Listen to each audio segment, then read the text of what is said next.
Today on Dr. Phil. Kathy says her father spent her inheritance that was close to $1 million. What kind of a man does this to his daughter? When he cut her out of his will, Did you betray her? I didn't tell her the truth. she shut him out of her life. I will never speak with my father again. I came here to reconnect with my daughter. I'm missing your love. Did her inheritance cause the conflict? Was any of the money and controversy here yours? No, no. Or is it about more than money? I don't feel like I have a father that would protect me. What you're saying is you should have been there for me, so just say it. Or are you going to shut him out till you die because he made some bad decisions? Have a good show, everybody. Here we go. I know things are tough out there, but we can do this. If it matters to you, that's what I want to talk about. 10 seconds to air. Well, thank you. This is going to be a changing day in your life. Ready, camera 5. 3, take track. Go, Dr. Phil. Let's do it.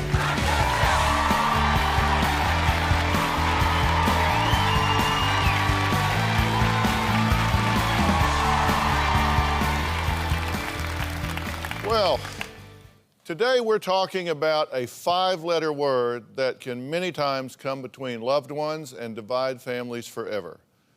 Anybody guess what I'm talking about? M-O-N-E-Y.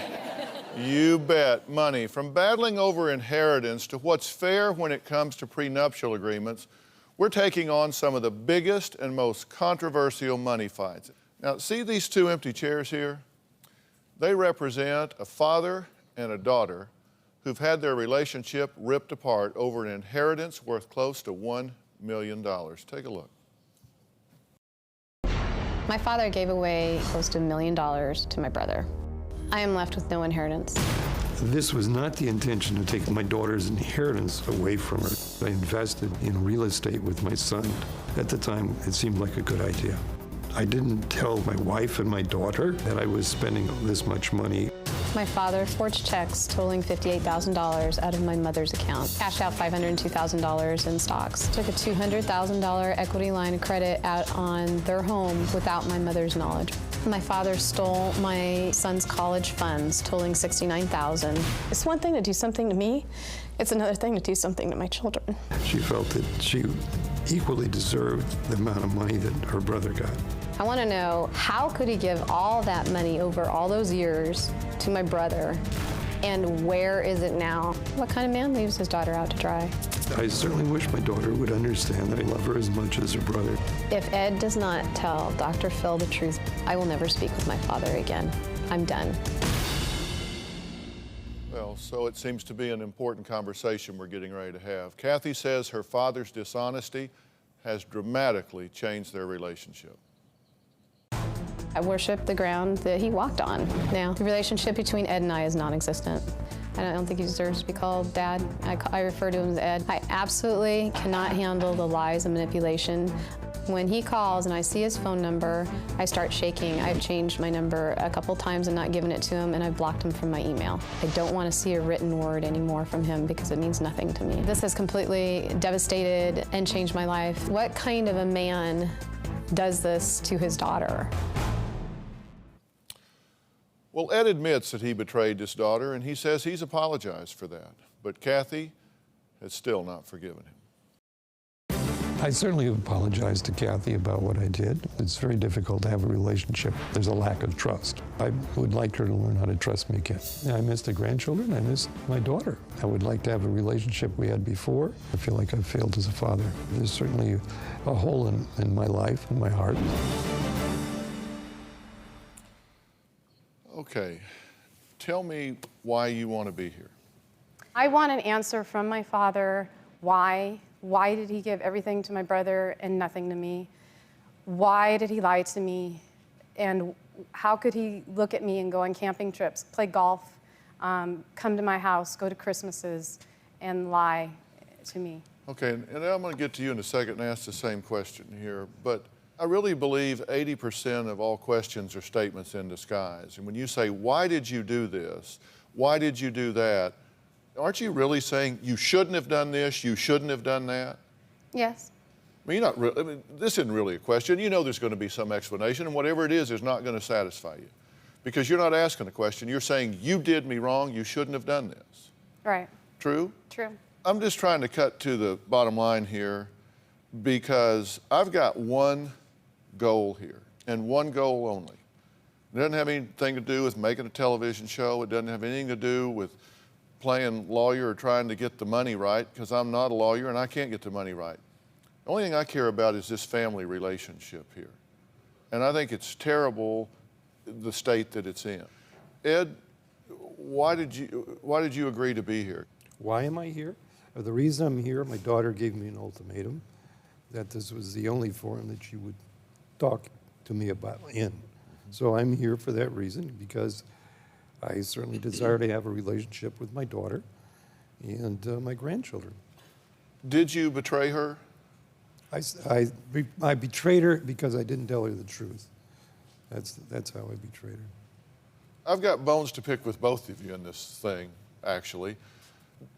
How did this involve you? These were things that involve business decisions you made. Then they didn't work out. We know that. And trust me, you're not the only one to make bad investments. You're not the first. You're not going to be the last.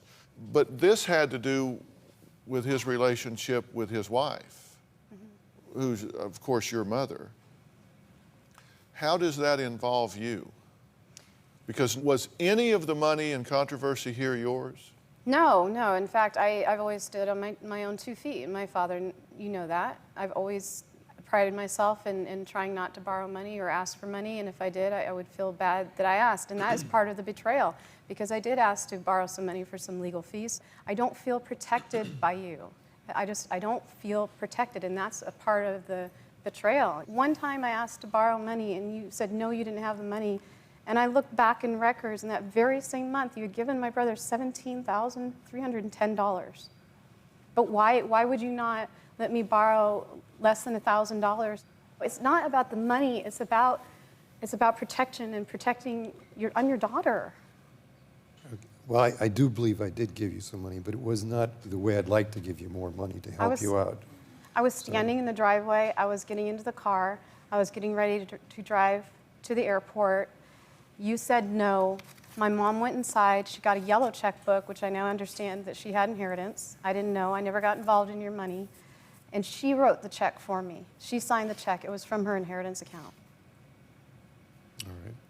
Well, when you say I gave your brother money, I invested money to cover the paying of You taxes. paid his child support. I paid for the taxes of a house is what I was paying taxes for. You paid for his child support. Okay, but now, wait a minute. You say it's not about the money. Mm-hmm. Okay, so all of this that you've told us, we're through talking about that then. Okay. Okay, right? Sure. I'm trying to sort this out because you say it's not about the money, and I agree it's not about the money. You did some things that you didn't like, and he didn't do some things that you felt like you needed. Moral support, emotional support. But aren't you the one that has cut him out of your life? You say you're not there for me. You say you've changed your phone number twice. You don't answer emails. You don't call him father. You call him Ed. You say you're not there for me right after you tell us on tape that you've totally walled him out of your life. Is he supposed to climb that wall? Mm-hmm. I gave you a year to come clean and give me answers as to why, not just I did a stupid thing, but why did you do it? And no answers, and just, well, I just did a stupid thing. I don't know why I did it. And you're a smart man. You're a mathematician, you're a PhD, you're a smart man. So I don't know why, and it doesn't really cut it for me. Well, I mean, originally when I made these investments, it was the time when I was trying to establish a business and help your brother out. And at the time, you were well off financially. It's not that you're disinherited, because there is an inheritance that you are slated to get, because in all this happenings, I did get legally separated from my wife, which was a consequence of all these actions, and there was an equal division of property, and my daughter is slated to get my wife's half of that property. And so it's not that she's disinherited, but is that she doesn't, hasn't received the money that I had available to give her at the time. So that's inequitable in that sense. Well, it is and it isn't. Look, we're going to take a break. It's been 2 years since Ed last saw his grandchildren. I hate that. They don't call him grandfather. They don't call him grandpa. They call him Ed. Lisa Bloom, our legal analyst, is here. I want her to weigh on this for everybody involved to understand. But you got to keep your eye on the relationship ball here, because if we leave here today and there's still this angst between these two, then we've not made any progress. I don't want that to happen. We'll be right back.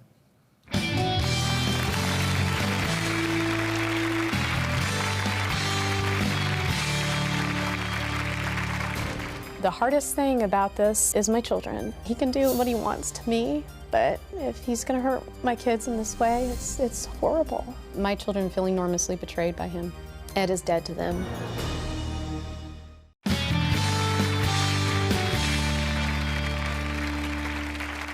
Well, the issue of who gets what when it comes to inheritance is one of the biggest fights that can come between family members. Look, Robin and I have 2 boys, and you know, we're no longer spring chickens, or at least I'm not. And I look at this and I think, you know, how would I feel if I was in your shoes, Ed? I don't want this between y'all or between any parent and child. Now, Kathy says her father spent her intended inheritance that was worth close to $1 million. Lisa, would you join me down here? Lisa is a top legal analyst. She's our legal analyst here at the Dr. Phil Show. I want to be clear so everybody understands that word intended is a big word, right? Well, that's right, because legally and morally, Kathy, what you call your inheritance is really called Ed's money.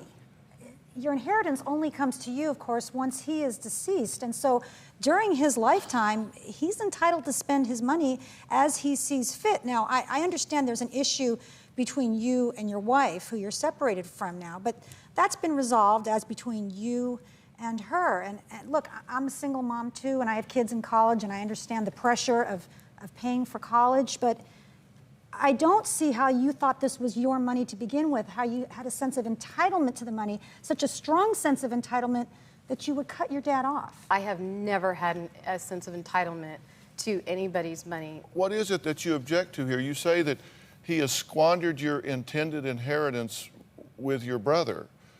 But what you're saying is intended inheritance should be typed up Ed's money. Well, that's right. I mean, unless you have a contract. And it didn't work out. I suppose if you'd made a ton of money on this, we wouldn't be here. Well, that was the objective, and right, so and that we wouldn't there would be here, more right? money for everybody, but it doesn't always work out that So, way. I mean, I have a little bit of a different take on this, because I know, Dr. Phil, you and Kathy both say it's not about the money, but it sounds to me like it is about the money, and you're upset that you don't have the money now for your children's education fund and your inheritance, but aren't your children your responsibility to raise and support? And I mean, in my view of the world, if dad helps, that's a lovely gift, but it's not his responsibility legally or morally. Okay, let me ask you a question, point blank. There were 4 college funds. One was to my brother's son, and the other 3 were for my 3 sons. You cashed out my 3 sons' inheritance, college funds, and gave all that to my brother, and you kept my brother's son intact. Didn't you?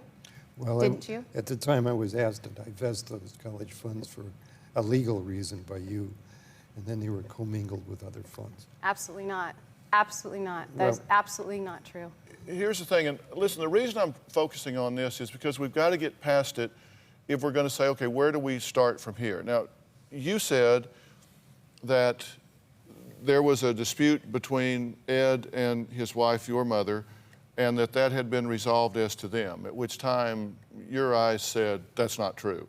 It's not resolved yet. My father and I read the settlement agreement. My father and I argue that the pension has not been, the pension is still in a joint fund.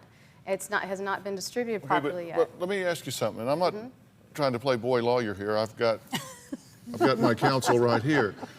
But I read the documents that this has been resolved between your mother and your father. My mother is too ill. She's too ill to handle certain situations. My father absolutely knows that. She's terminally ill and she's on oxygen 24/7. My father and I argue about, do we not argue about just about between $290 to $320 I every would be single happy month? for a CPA to do that job and not take both of us out of it and have an You wouldn't independent person do hire that. a lawyer. And so you're using my mom's lawyer, and my mom's not well enough, so I had to work with my mom's lawyer. So you and I were arguing all this the whole entire But that's year. between them, and they signed the agreement. And she had an attorney. So And- the attorney's looking out for her interests legally as between her and Ed, right? Are we arguing every single month about $300? But that's not responsive to the question here. Listen, and this isn't a cross-examination. I'm trying to narrow the issues here. There were disputes between you and your wife. You guys resolved those things. So that's done. But there's certain things that he's not doing that she needs to have done, and you told me you're not going to do them. You're not going to... Okay, but now are we talking about his relationship with your mother? Are we talking about his relationship with you? Because every time I ask you a question about you, you want to talk about somebody else.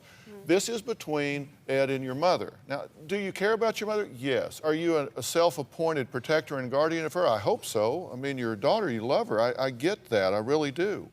But at some point, you got to stop complaining and start asking, what do you want this man to do? Is there a formula for success for him to restore this relationship? I'm not asking you to choose between your daughter and your son. I'm not asking for that. You have been enabling my brother his entire life. I think you missed the part about stop complaining and start asking. What do you want him to do that he's not doing? I want you to stop enabling my brother. Does that mean investing with him, giving him money? Yes, he took All right, he took $16,000 in August. Well, that's not true. I don't know what to say about that. I'm not investing money with my son now because I don't have the money to invest. So You told me 6 days ago he took $16,000 from your Bank of America account. I'm sorry. I don't. Can I ask this- a question? this is not- When your kids are a little older and they're adults, would they be allowed to ask you questions about how you spend your money? Sure. Because, maybe we just have different points of view. I could never imagine my kids sitting across a chair from me and saying, well, you spent this money on this and this. It's Ed's money. What if he had invested it and had done very well? Right? A lot of people invested in real estate and did well for many years. The problem I have legally and morally is where the assumption comes from that you have the right to not only ask them these questions, but cut your children off from their grandfather because you don't like the answers. I actually, this went on since 2002, and I would go, there was several Christmases, and I would go to my brother and I'd say, wow, I'm so proud of you, you're doing great, you're doing this all on your own. And then I found out my father was giving him $50,000 a year, and that feels like a choice right there. It feels like... Okay, but listen, and I appreciate you hanging with me here. You're being I'm patient. trying. No, you are. I know you are, and I appreciate your being here. I do have a plan. I'm trying to get this somewhere. I said, what do you want him to do that he's not doing? You said, I want him to quit enabling my brother. Okay, what else? I want him to stop lying. He's lying to me right now. How can I, if he's hurt me to this degree, how can I trust him with my children? He's betrayed my children. And what else? Is that it? Stop enabling your brother and stop lying to me? Stop lying to me. That's a pretty short list, but there are multiple things on the list, right? And there's a ton of things on the list. Okay, and I want to talk about those. We'll be right back.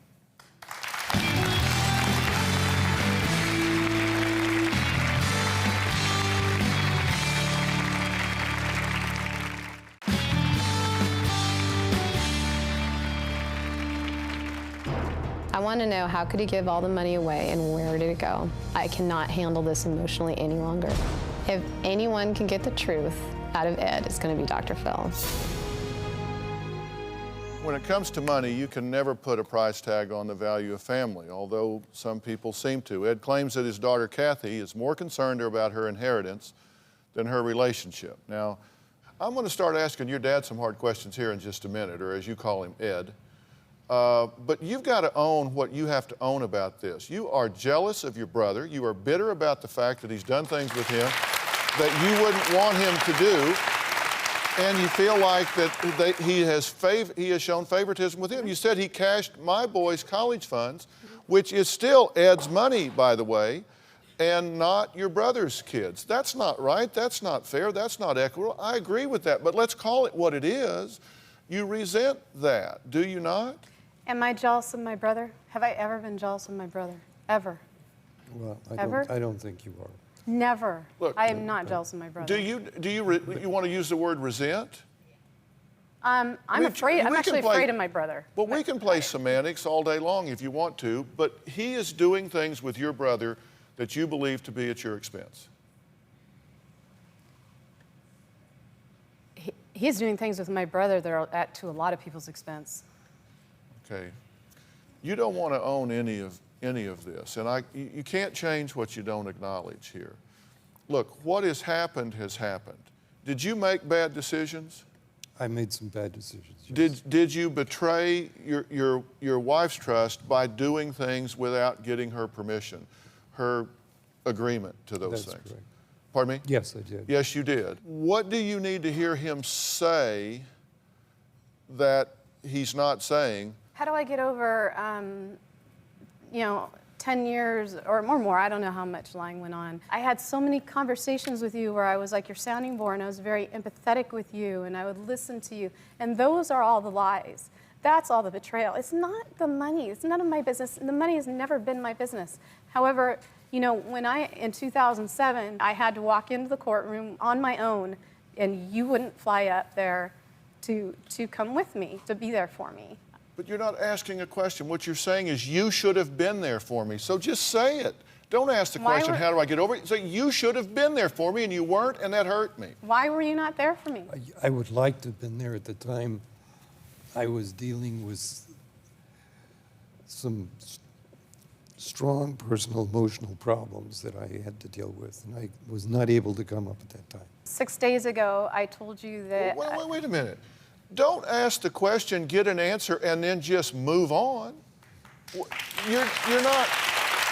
That's why I'm saying you're not really asking questions, because you asked a question, and the man gave you an answer, and you didn't even acknowledge it. You just, well, let's talk about something else. Because I don't want to ask questions. What I want to do is just peck, peck, peck, peck.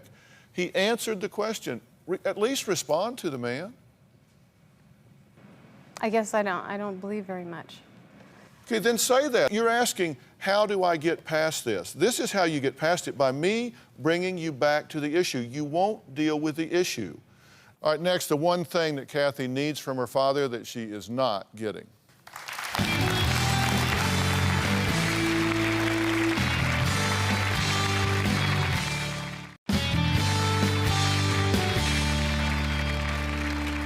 My opinion of the issue is you do resent what has happened with your brother. You do resent that he has treated him one way and you another. That makes you hurt inside. I get that.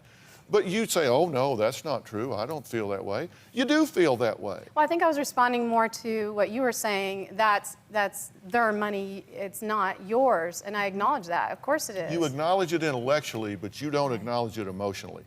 Emotionally, you feel like it's been taken from you, and it has. I mean, that's true. I believe with you that it is what that represents.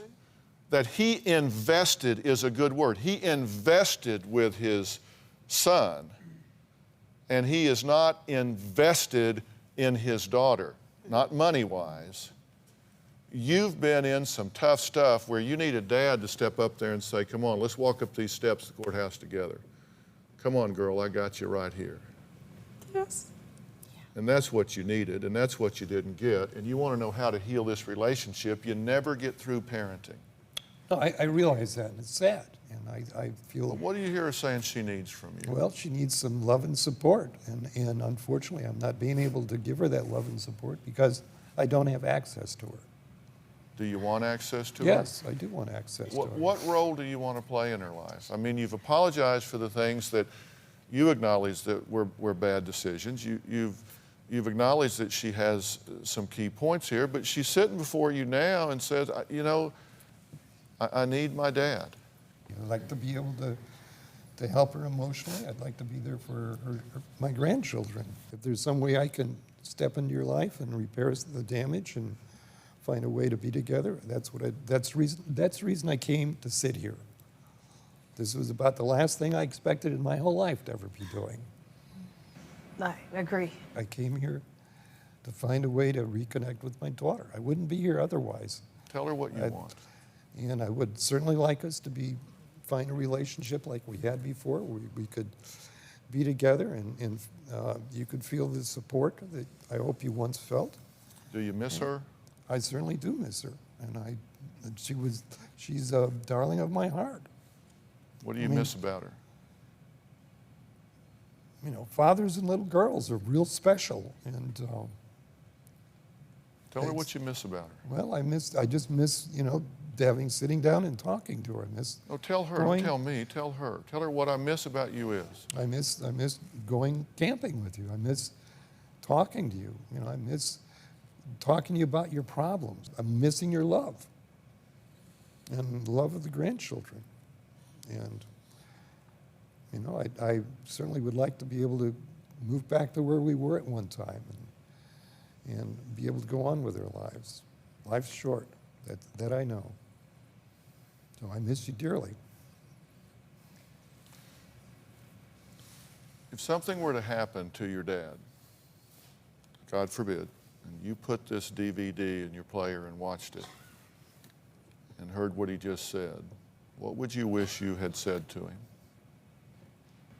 I pray for you all the time that you can work on that you could have more of a pure heart, and be honest with yourself. I don't feel you're honest with yourself to the degree that you cannot be honest with me. That's what you would want to tell him. If you had one last chance, you'd want to criticize his ability to have personal insight. That would be your last moment in time with your dad. You just want to say, I hate that you have a lack of insight. I don't think, if my dad's been dead like 15 years, I don't think I'd want to say that to him. I don't think I said I hate anything. Obviously, the big question is, can this father and daughter heal this relationship, and are they willing to do something to move in that direction?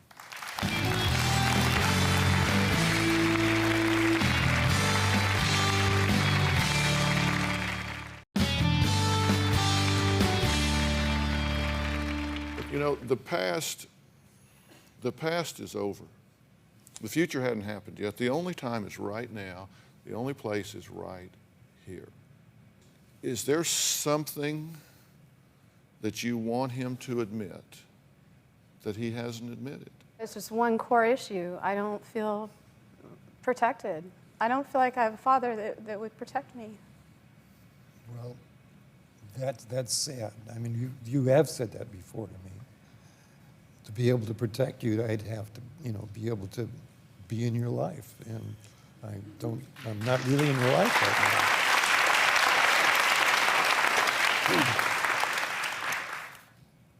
At this point, you said it, life's too short. I mean, well, what are they going to do to you now? I mean, hey, I'm on this show. There's nothing anybody's going to do to me. And you got to give the boy credit for coming. I'm amazed, and it meant a lot to me for you to come on the show. Absolutely, 100%. And I know this was hard for you, but in all honesty, are you not glad that you're here talking to her? I'm glad I'm sitting here talking to my daughter. At this point, can you say to her, from the absolute core of your soul, that if I am in your life, I will be trustworthy and I will protect you to the best of my ability? If I'm in your life, I will do the utmost to protect you, be there to give you support. Can you do that a day at a time? Say, you know what? There have been a whole lot more good years than bad. I mean, he's made a mistake. Is this a life sentence? Or are you going to shut him out till you die because he made some bad decisions and it betrayed you, all of which he has admitted? You got to be willing to say, look, I'll do this a day at a time. I will do this a step at a time. And if you need more of these sessions, I will make the resources available to the two of you to have those sessions and to do that, do whatever it takes to keep that traction going. But you've got to be willing to say, this is either a life sentence and you are banished till the day you die, and I won't come to your funeral. I mean, it's a life sentence and beyond. Or you can say, I'm going to start trying to rebuild this a step at a time. If we take you from here right now, put you guys in a private room, will you sit down and have that conversation right now today? This is a choice point. No cameras. Sure, well, sure. Just the two of you, By ourselves. by yourselves. Okay. I guess, yeah, okay. Let me put it this way. Lady, what do you want? Seriously, what you have said, I am alone. I need my father back in my life. And we never get through parenting these kids. I don't care how old we get or how old they get. We just parent in different ways. You need that. I know you need that. And you're not wrong for needing or wanting that. He came here today and he has said, yes, I want to sit down with you. And you go back and sit down and do that. And you, yeah, whatever, sure. No, that's not what it is. I don't want to get caught in the, I don't want him to lie to me anymore. Then don't ask any questions. Just go back there and share with him where you are. Bring him up to date. Will you sit down and talk to this man? Of course. And not call him Ed while you're doing it. Take that chance. It's worth the chance. You're worth the chance. Your kids are worth the chance. Your future is worth the chance. I buried my dad. I'm telling you, take this chance. Okay. But there's something that I want to say. There's something I want to say. Sure. I have been highly disrespected since 2007 from you. I've been insulted. I've been yelled at on the phone. You've told me that I can't add and subtract. You've told me I better go get a man to add and subtract for me because I don't know how to do it. You have insulted me and sworn at me over the phone. No, I don't swear at you. Have you? Okay. What's your point? He's been ugly to you on the phone and disrespected your competency, when in fact we know you're quite competent and have demonstrated that throughout your life. Where's this going? I guess I'll try. I'll try.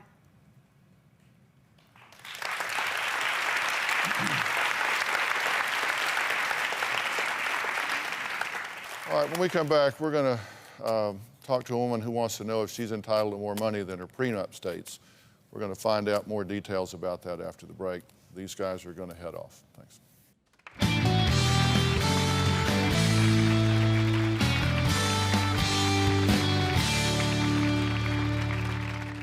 I have been married to a man for the past 7.5 years. I think I'm ready to divorce him. I want to know if because I signed this prenup, is that all I am entitled to?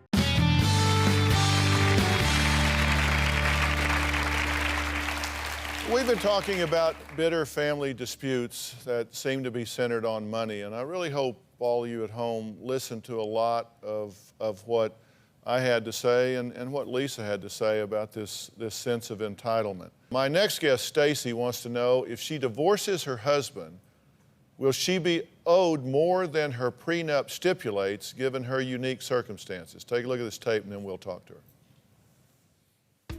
Dear Dr. Phil, I have been married to a man that is 24 years older than me for the past 7.5 years. He is a very successful businessman, so when he asked me to sign a prenup, I had no problem with it because I wasn't in it for the money, even though I do feel like I am his trophy wife.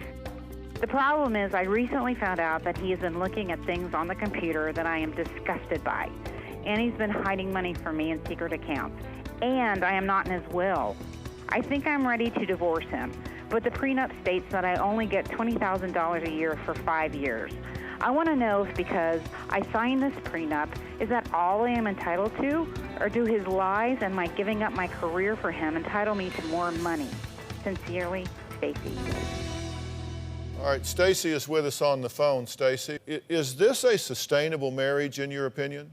No, he's not talking about any of this. He won't admit to anything that he has done. All these things I've found out, you know, he's possibly gay. That he's not talking about. He says, I'm going to put you in the will. I'm going to show you all the financials. And it's been 2 months, and he's not owned up to that promise. Okay, well, we're back talking about money again, and that just seems to just be pervasive in all situations. What I'm asking you is, you had a mindset when you got married of what marriage for you was going to be. Right. Is that what you have? No. I thought he was a perfect man for years. He was wonderful to me. I was totally duped. I find out all this stuff about him, and I don't know who he is. My whole idea of who this man was has been shattered. He doesn't care what happens to me at all. I mean, I said, what happens if you die tomorrow? He said, well, you'd have to sell the house and get a job. I have often said people almost always divorce somebody different than they married. Okay? Yeah. I mean, think about that. And if the marriage is not right, if the marriage is not sustainable, then it doesn't matter what the financials are on getting out. You don't want to stay in a marriage that isn't a marriage. Where is she on the prenuptial? Okay, first of all, courts love prenups because everybody likes something that makes their job easier, right? And so instead of having to wade through all of the finances and all of the marriage, the court says, great, I have a contract that two people entered into when they were in love as to how everything would be divided up, and courts generally want to uphold that. And so probably you're going to be looking at the $20,000 a year. But, and here's the but, if there was fraud in the inducement, in other words, if he lied about being heterosexual at the time that they got married and he's been gay all along, that's a big lie. And that's the kind of lie that goes to the heart of the marriage. And I think she'd have a good argument for fraud in getting the prenup undone if you can show that he knew he was gay at the time you got married. This isn't something that just happened in the last few months. Okay. Yeah, and I know what you're saying, and it's not that there's something wrong with being gay, there's something wrong with the misrepresentation Exactly. of what you are or are not. Right, exactly. And that's where, and so you're saying that the best approach to that would be that there was fraud in the inducement. But she has said they've been married for 8 years, and for many of those years, it was wonderful. Right. So it's highly unlikely that that's a sustainable... Well, the question is, was he living a lie all of this time? I mean, these emails and the stuff that you found online, has that been going on for a long time? You just discovered it now? And, you know, if there was financial fraud at the time of the prenup, that would be another ground. The question is, what happened at the time you got married 7 years ago? Right. Okay. So that's going to be your option if you have it. So and as you say, that's probably going to be pretty hard to prove. Yes. But that's the way to approach this if you're going to challenge the prenup. That's the angle correct? I'd go after. All right, Stacy, does that answer your question? It does. I thank you very much. I'm trying to get my ducks in a row. You know, I didn't have any money saved. I'm totally, you know, going to have to leave my home and start all over.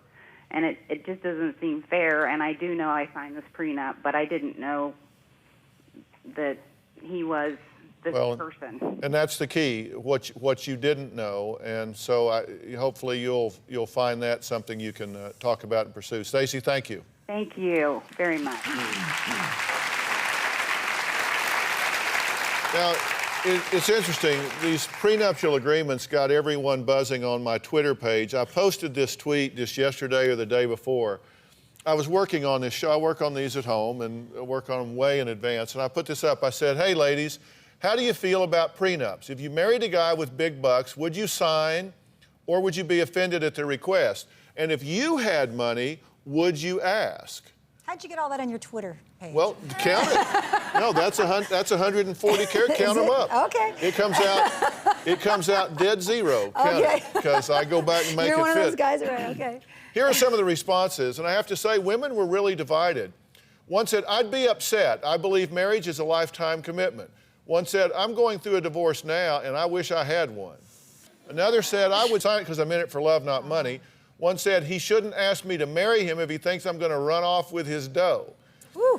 It says, of course I would, but I would enter my own clause. If you cheat, the prenup is null and void. That's a good one. We'll be right back.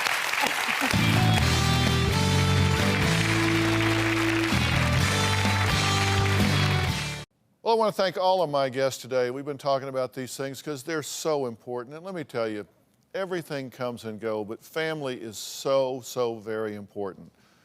Sometimes you're right, but you're unhappy. I mean, you just got to decide, do I want to be right or do I want to have my family? Do I want to just choose not to react and pick a different battleground? It's worth it. Special thanks to Lisa Bloom, our legal analyst. Thanks for being here and talking about all this. We'll see you soon. So long.